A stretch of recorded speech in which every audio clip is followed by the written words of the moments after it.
Cracking the Code: British Humour Through Idiomatic Expressions. Hello everyone, and welcome to today's lesson. Today, we're taking a fascinating journey into the heart of British culture and humour through the lens of idiomatic expressions. Understanding British humour is not just about knowing the language, but also about appreciating the nuances and cultural context that comes with it. By the end of this video, you'll be cracking up at British jokes just like a native speaker. One key aspect of British humour is the use of understatement, a figure of speech in which a situation or thing is made to seem less important, serious, or difficult than it actually is. Let's take an example. It's a bit wet outside. In British English, this phrase could be used when it's actually pouring rain. As you can see, the humor comes from the fact that the situation is much more intense than described. Another essential component of British humor is irony and sarcasm. Irony often involves saying something but meaning the exact opposite, typically to highlight some form of absurdity. Sarcasm, a type of irony, is often used to mock or convey contempt.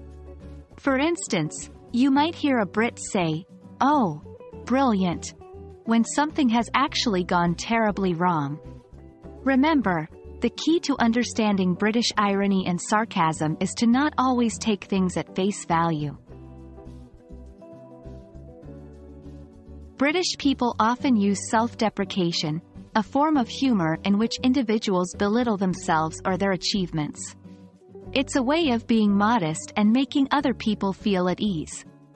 Imagine someone says, "I did a bit of cooking," after preparing a 5-course meal. That's a classic example of British self-deprecation. Finally, we can't discuss British humor without mentioning puns and wordplay. A pun is a joke exploiting the different possible meanings of a word or the fact that there are words that sound alike but have different meanings. The British often use these in a playful manner. For example, a classic British pun might be, "Time flies like an arrow. Fruit flies like a banana." Here, the humor comes from the play on the phrase, "flies like," which can mean, travels fast like, or, is attracted to. That's it for today's journey into British humor through idiomatic expressions. Remember, understanding a culture's humor is a big step towards truly mastering the language. Keep practicing, and soon enough, you'll not only be speaking English fluently, but you'll be joking like a true Brit. Stay tuned for more lessons about English language learning. Thank you for watching, and happy learning.